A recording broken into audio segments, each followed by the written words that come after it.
Oh, they missed the PAC and got another chance because of rough. Okay, yeah, that would change. Okay, so this is a rated USCF game in OTB real life. Played. When was it played? Was this game played today? When was this game played, John? Hello. Yeah, 1200 ish. Yeah.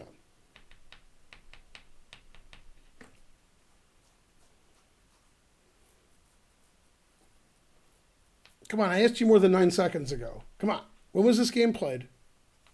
Friday. Okay, cool. All right, and John's black, so we'll flip. Players are about 1200 USCF, 1300. Okay, good game so far. No mistakes.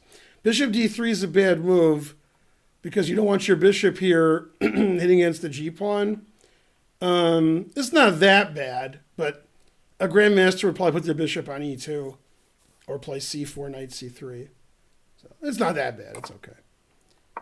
Knight e5 is a little premature because white didn't castle or get his queenside out yet, so I don't like that move either.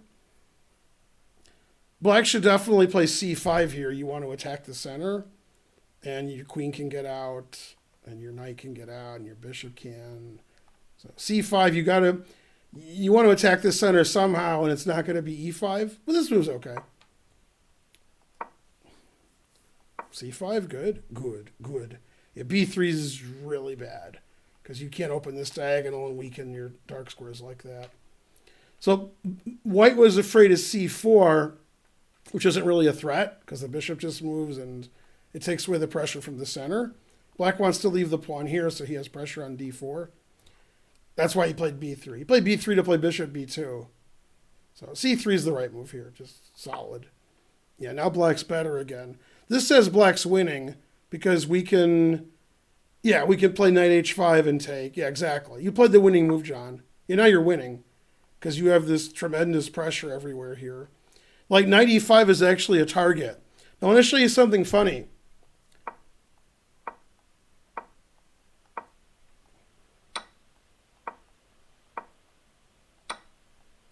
Okay, this is the main line of the Petrov. Okay, this is 1 billion Grandmaster games. And it's white's turn to move. Okay? Now, basically, we have a symmetrical position here. And it's black's turn to move, which doesn't make sense. And black plays here. And grandmasters want to have white here. So this move actually makes black's position worse because the knight's a target. Bishop d3, knight d2, castles in rook e1, c4, and the knight's either going to retreat or trade. And that's, we're wasting time. So it's actually funny because the knight's not good on e5 because it can be attacked. In fact, one of the engine moves is to play this knight here so we can try to attack it by building a center. Yeah, now the d4 pawn is weak because the knight's not defending it. And now everything is attacked and it's all defending each other. So John's attacking the knight on e5, bishop on f4, pawn on d4, and those things are all defending each other. So it's falling apart like a house of cards. It's a domino effect. Checkmate. Okay, so he played knight takes d7. All right. And you played a semi-crazy move. If you just take with the bishop, the computer says you're virtually winning. The main line is this, saving the pawn on d4. And then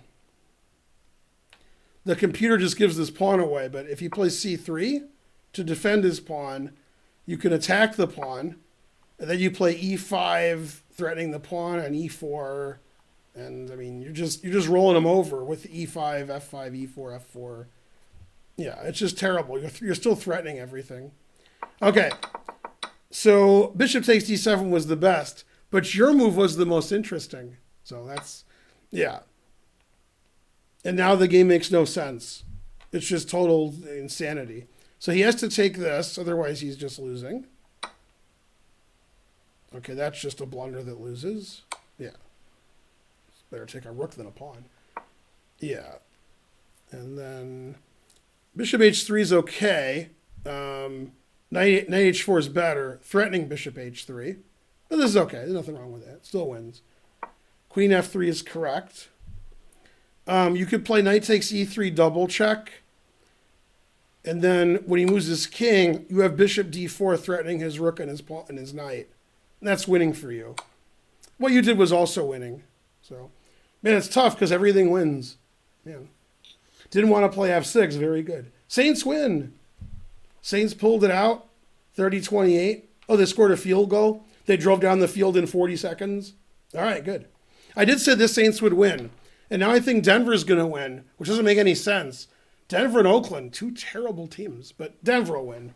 Oakland knows how to lose more than Denver. Denver sometimes wins games. Oakland just loses. So. Okay, Queen c8's okay, but this move is strong. Knight f4 check is strong. Queen c8's fine.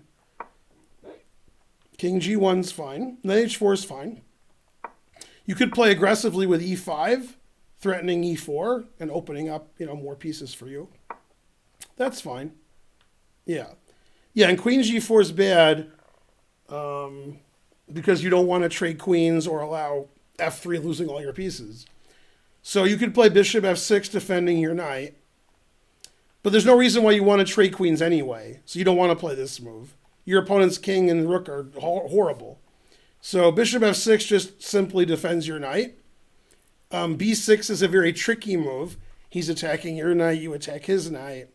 And g5 also defends your knight. And the idea is if he takes, you could try to get the open g file here, but I wouldn't recommend that. But bishop f6 is just simple. Yeah, and after here, f3 is just winning tactically because all your pieces are hanging. You can't keep your queen on g4, it's hanging. And if you trade, all your pieces are hanging. So you don't want to trade queens because you're trying to mate him and have his rook trapped. So queen h5, I think, is the engine move. I think so, but you just lose the bishop. Yeah. So f3 just wins a piece because f3 attacks your queen, and there's nothing you can do. You have all these pieces hanging. Generally, you don't want to have three pieces attacked at the same time, even if they're defended, because they can remove the defender. Now, obviously, if these two pieces are attacked and one piece is defending them, which is what you did, he can just try to remove it with f3.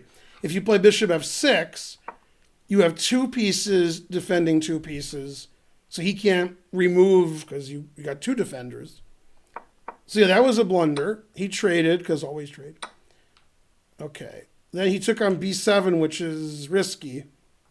Computer plays h3, but taking on b7 is pretty greedy. Again, it wants you to play e5, but your move is strong. Your move wins material. King g2. Okay, so I could talk about this for hours because I used to get paid by the hour. I've said this a lot on my stream and in my private lessons, and you guys still don't know this because you guys make this kind of blunder a lot.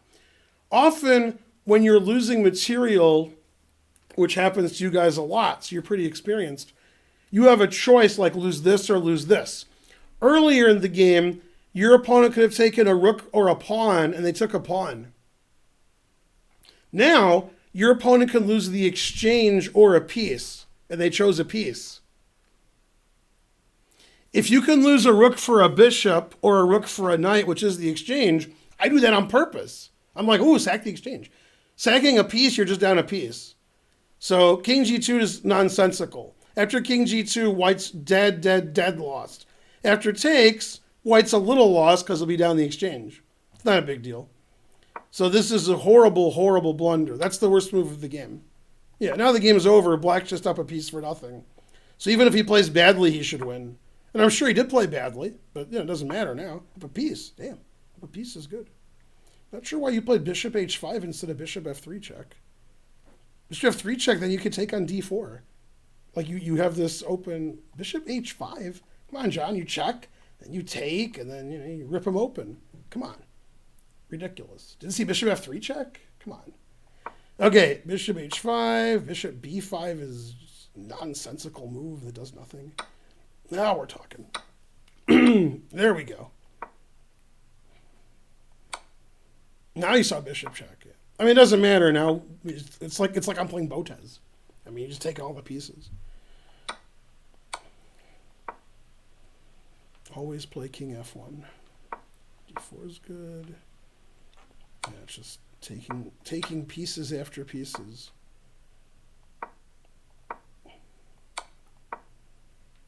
Very good. Nice. All the pieces into the attack. God damn. A slightly quicker mate is rook check, and then rook takes rook mate. But okay, whatever.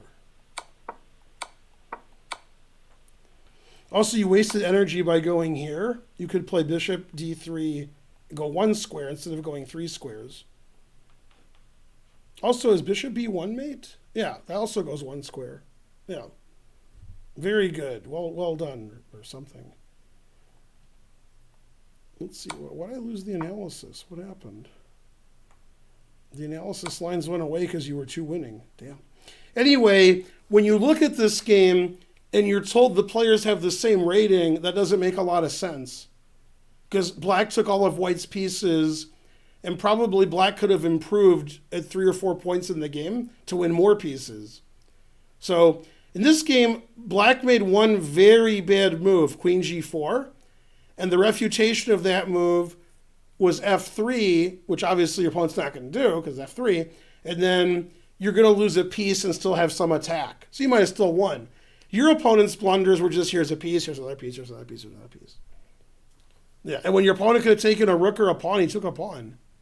So you seem like you're a much better player than your opponent, but your ratings are similar. So maybe you're underrated. Yeah, maybe. Yeah. The final score of the match was, she got 7. And I got 50. 50-7. So I won 50-42. Yeah, Botez won 6 games. I won 49 games, and there were 2 draws. Yeah. No, I mean, you played way, way, way better than your opponent. You probably played, between 1,600 and 1,800 strength, if not better. And your opponent, played probably 1,100 strength, maybe. I mean, you're not Carlsen, and you're up a rook and 2 bishops, and you're black, and it's move 35. So if you're up a rook and 2 bishops, and you're under 2,000, your opponent's not, the best. Thorn T subscribed. But yeah, I mean, you played, very reasonable most of the game. Probably queen g4 was the only bad move you played out of 35 moves. Yeah. Thanks for the subscription. Yay. Let's see. Any more naked pictures? No. Darn. Well, I can't go to chess.com. They'll kick me out of chess.com. Ooh, I like that picture. All right. I guess I'll end this stream early since I started early. That makes sense. I just unlocked a reward and I'm sitting here streaming. How did I do that? Yay. Yeah, that's weird what's happening there. My opponent was 12 and I slow played. Yeah, a lot of kids have trouble playing a slow game. So they play like game 60, game 90, but they're playing like a 10-minute game. And so when you take a long time, they can't do it. Yeah. No, you played very well. Hey, hello to Ann Arbor. Yeah.